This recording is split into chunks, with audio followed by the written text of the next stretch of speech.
মুক্তি দিয়া মুক্তি দিয়া মুক্তি দিয়া মুক্তি দিয়া মুক্তি দিয়া মুক্তি দিয়া মুক্তি দিয়া মুক্তি দিয়া মুক্তি দিয়া মুক্তি দিয়া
আমাৰ অধিকাৰ নাই। আপোনালোকক তেওঁ কোনে সমজাই দিলে?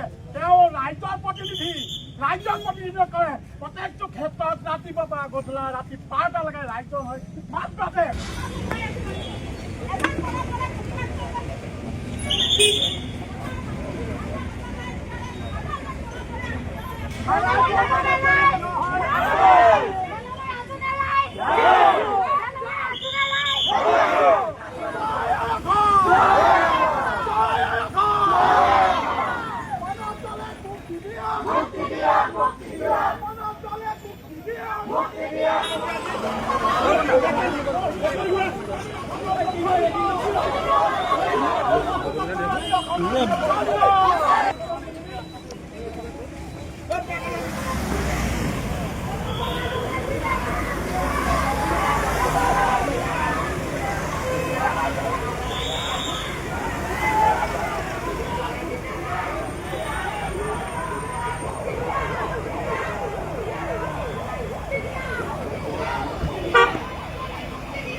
এতিয়া পুলিচ প্ৰশাসনৰ পৰা তেওঁক ৰিমাণ্ডত বিচৰা হৈছিলে আৰু আমি তাত অবজেকশ্যন কৰিছিলোঁ আৰু তেওঁৰ বিৰুদ্ধে কেইবাটাও ধাৰা লগাইছে। তাতে মূল ধাৰাটো হ'ল তেওঁ মানে কিবা এটা যিটো হায়াত ৰেষ্ট্ৰিক্টেড এৰিয়া আছে তাতে সেই এৰিয়াটোত কিবা মানে তেওঁক মানুহবিলাক উৎসাহ দিছিলে তাৰ বিৰুদ্ধে উচতনি দিয়া আৰু লগতে ফায়াৰ জ্বলোৱাৰ এটা ষড়যন্ত্ৰ কৰা বুলি তেওঁ এলিগেশ্যন আনিছে।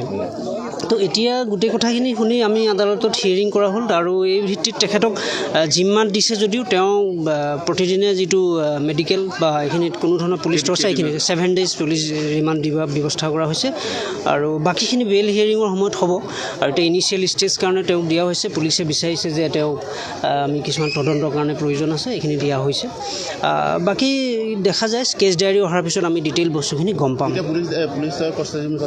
হয় হয়, পুলিচ জিম্মাত থাকিব এইকেইদিন। পুলিচ জিম্মাত বোকাখাট থানাত 7 দিনৰ কাৰণে তেখেতে থাকিব আৰু তাৰপিছত পুনৰ সামান্য আদালত হাজিৰ কৰা হ'ব।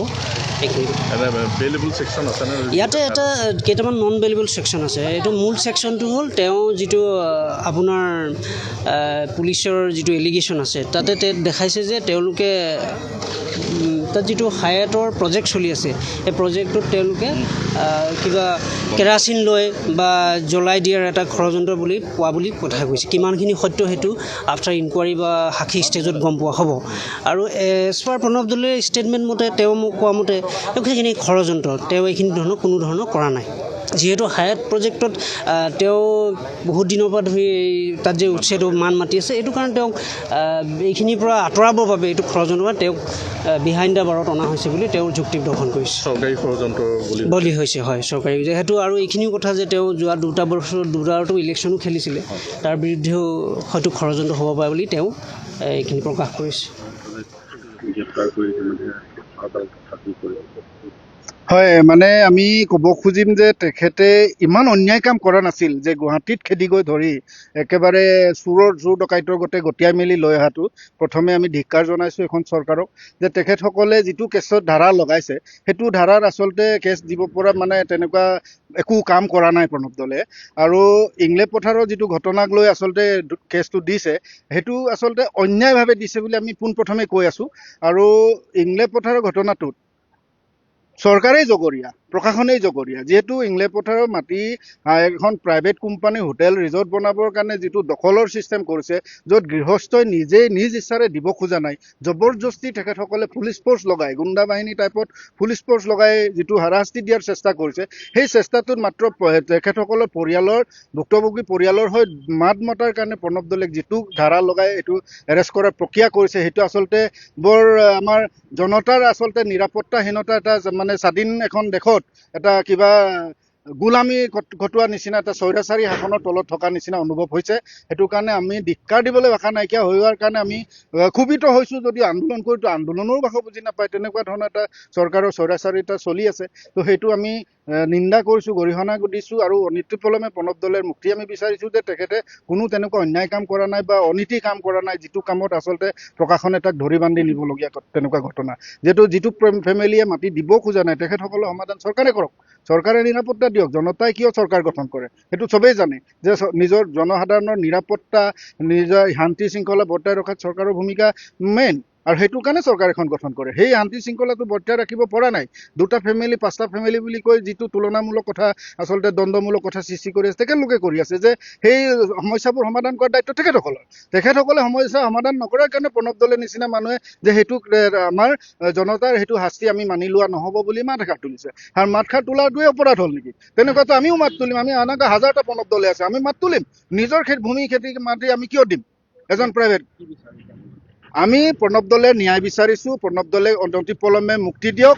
আৰু যিটো গীতা গোৱালাহঁতৰ ফেমিলিবোৰৰ যিখিনি মাটিৰ বিবাদ চলি আছে তেখেতসকলে প্ৰশাসনিকভাৱে এটা উচিত মীমাংসালৈ আহি গীতা গোৱালাৰ ভৱিষ্যত যিটো ঘৰ সংসাৰ চলাৰ যিটো ভৱিষ্যত প্লেনিং সেইখিনি তেখেতসকলে সমাধান কৰক। কি ব্যৱস্থা কৰে তেখেতসকলৰ কথা। কিন্তু আমি এতিয়া যিহেতু আমাৰ প্ৰণৱ দলে সেইটো কেছত পেলাই আমাৰ অপৰাধীগতেটো ব্যৱহাৰ কৰিছে, সেইকাৰণে সেই আলোচনাবিলাকত আমিও জানিব লাগিব, প্ৰত্যেকটো পইণ্ট আমি জানিব লাগিব কেনেধৰণে মিলোৱাইছে। সেইটো আগুৱাবাৰী চৰকাৰে বলপূৰ্বক বা কৌশলেৰে বা মিছলীয়া কথাৰে গীতা গোৱালাক আকৌ বেলেগ ধৰণে প্ৰলোভনেৰে সেই সমস্যা সমাধান কৰিলে নহ'ব। আৰু সেইটো যদি তেনেকৈ কৰিব পৰা যায় তেতিয়া অসমবাসীয়ে জানি থোৱা ভাল যে তেনেকৈ আমাৰ অসমৰ জনসাধাৰণৰ মাজত বিভেদকামী প্ৰলোভন মানে কিবা দি সৃষ্টি কৰি আমাৰ অসমৰ জনতা ঐক্য ভংগ কৰি তেখেতসকলৰ নিজৰ মুনাফা আদায় কৰিব। হয় যিসকলৰ মাটি গৈছে সেই হয়। মাটিৰ পৰিয়ালৰ লোকক ক্ষতিপূৰণ দিয়া হৈছে আৰু তাতে এটা মিউজিয়ামৰ কথা মিউজিয়াম হ'ব তাত হয়াতৰ সেই কথাবোৰ ওলাইছে বা কথাবোৰ কৈ থকা হৈছে। যথেষ্ট নহয় নেকি? হয় নিশ্চয়কে নহয়। এটাৰ কাৰণে নহয় যে মই পূৰ্বপুৰুষৰ পৰা মোৰ পূৰ্বজন্মৰ ককা দিনৰ পৰা যিটো মাটিত মই খেতি কৰি খাই যিটো সন্তুষ্টি মই জীৱন নিৰ্বাহৰ যিটো পৰিকল্পনা মই কৰি থাকোঁ তাত কোনোবা মোৰ ক্ষতিপূৰণটোৱে মোৰ মানে গোটেই জীৱন নিৰ্বাহ কৰাৰ মোৰ নাতি পুতি ল'ৰা ছোৱালীৰ পৰা ধৰি সেইটো কোনো কাৰণত সন্তুষ্টৰ প্ৰশ্ন হ'বই নোৱাৰে তাত যদি উচিত সংস্থাপন যদি নাপায়। তো সেই কথাবোৰ তেখেতসকলে চিন্তাধাৰালৈ আনিব লাগে, বুজি পাব লাগে যে ফেমিলি কেনেকৈ চলে। এজন খেতিয়ক আমি আজি চাওক আমি হাল খেতি বন্ধ কৰি আহিব লগা হৈছে আৰু আহিবলৈ ৰেডি হৈ আছে। তো আমাৰ যিখিনি তাত কি কয় কলাক্ষেত্ৰ নে কিবা বনাব বা মাটিখিনি বোলে আমি উচিত ক্ষতিপূৰণ দিছোঁ। আৰে উচিত ক্ষতিপূৰণ দিয়াৰ পাছত ফেমিলি এটাই সন্তুষ্টি হোৱা নাই। একাংশই ৰাজসাহায্য গ্ৰহণ কৰা বুলি ইতিমধ্যে চৰকাৰ পক্ষৰ অভিযোগ। নহয় সেইটো আমি নাজানো কোনে ৰাজসাহায্য গ্ৰহণ কৰিছে কি কথা এইবোৰ আমি নাজানো, সিহঁতৰ ভিতৰুৱা কথা। আমাৰ কথা হ'ল গীতা মানে বাইদেউহঁতৰ ফেমিলিবোৰে সেই ক্ষতিপূৰণটো উচিত যেন লগা নাই, মানি লোৱা নাই যে সেইটোৰ পৰা মোৰ পৰিয়াল সংসাৰ নচলে। যিহেতু মোৰ আজু ককাৰ দিনৰ এচিড দাগৰ মাটিটো মই যদি সমস্ত জীৱনজোৰৰ কাৰণে হেৰুৱাব লাগিব, তো হেৰুৱাৰ পাছত মোৰ গতি কি হ'ব সেই কথাটো অনুভৱ কৰিব পাৰিছে প্ৰত্যেকটো অসমীয়া ফেমিলিয়ে। সেই কথাটো চিন্তা কৰে যে মোৰ ভূমিকণ যদি নাথাকে মোৰ কি হ'ব ভৱিষ্যত, আৰু সেই চিন্তা কৰি তেখেতসকলে দিব খোজা নাই। তাৰ ব্যৱস্থা চৰকাৰে উলিয়াওক, উপায় উলিয়াওক, তাৰ পৰা অকণমান ছাইড কৰক বা অকণমান যদি দিব পাৰে। যিসমূহ মাটি হয় লৈছে সেই মাটিসমূহ চৰকাৰী মাটি বুলি তেখেতসকলে কৈছে। সেইটোতো চৰকাৰক ক'বলগীয়া আছে, একদম পোনপটীয়া কথা। তাতো ক'বলগীয়া আছে যে চৰকাৰে খিলঞ্জীয়া মানুহখিনিক আজিলৈকে ভূমিপত্তন দিয়া নাই কিয়? এইখন দেশৰ মানুহক খিলঞ্জীয়া জাতি মাটি ভেটি ৰক্ষাৰ কাৰণে চৰকাৰ গঠন কৰিছিলে। আজিৰ তাৰিখত নিজৰ ভেটি বুলি থিয় হ'ব পৰাকৈ যিটো বসুন্ধৰা আঁচনি কৰিলে, আবেদন কৰালে, ক'তা দিছে, সেইটো প্ৰথম দিয়া দায়িত্বটো চৰকাৰৰে ন। তো সেইখিনি কাম নকৰাটো চৰকাৰকে আমি দুখিম। আৰু সেইখিনি ব্যৱস্থা তেখেতসকলে কৰাৰ মানুহখিনিয়ে যদি নকৰে আমি কেনেকৈ চৰকাৰী মাটিয়ে হৈ থাকিব। আমি আজু ককাৰ দিনৰ পৰা মোৰো চৰকাৰী মাটিতে আছোঁ, ভোগ দখলটো মোৰেই ন। তো মোক এই ম্যাদী চৰকাৰক আমি সহযোগ কৰিব খুজিছোঁ যে ম্যাদী কৰি দিয়ক, মই আপোনালোকক টেক্স দি থাকিম। তো কৰি নিদিয়াটো কাৰ দোষ? আমিতো দাবী কৰি আছোঁ, অনলাইন কৰিব কৈছে অনলাইন কৰিছোঁ, অফলাইনত কিবা কৰিব কৈছে এইটো কৰিছোঁ, তাৰপিছতো দিয়া নাই। সেইটো কাৰ দোষ? প্ৰশাসনৰে দোষ। এইটো ম্যাদী কৰা হ'লে টেক্সটো চৰকাৰ ঘৰতে গ'লহেঁতেন, আমিতো নিদিয়াকৈ থকা নাই। তো সেইটোও কৰি নিদিয়ে, আকৌ পিছত গৈ ক'বলৈ আহে চৰকাৰী বুলি কেলে কৈ আছো? আমিতো ম্যাদী কৰিব কৈ আছোঁ। ম্যাদী কৰা মানুহ তহঁতিহে, চৰকাৰখনে কৰিব লাগে। চৰকাৰখনে যেতিয়া ম্যাদী কৰি নিদিয়ে, চৰকাৰীটো হৈ নাথাকি কি হ'ব? মই নিজে কলমেৰে কাগজ এখন লিখি দিম নেকি মই ম্যাদী মোৰ নিজৰ ম্যাদী মই নিজে কৰিলোঁ, এইটো মোৰ ম্যাদী মাটি হয়, এতিয়া মোৰ চাৰ্টিফাইড মই নিজে দিম, এইটো মোৰ মাটি, মোৰ চৰকাৰৰ বুলি ক'ব পাৰে এইটো মোৰ মাটি। আৰু মোৰ মাটি কোনো কাৰণত মোৰ জীৱন ধ্বংস কৰি মই এৰি নিদিওঁ।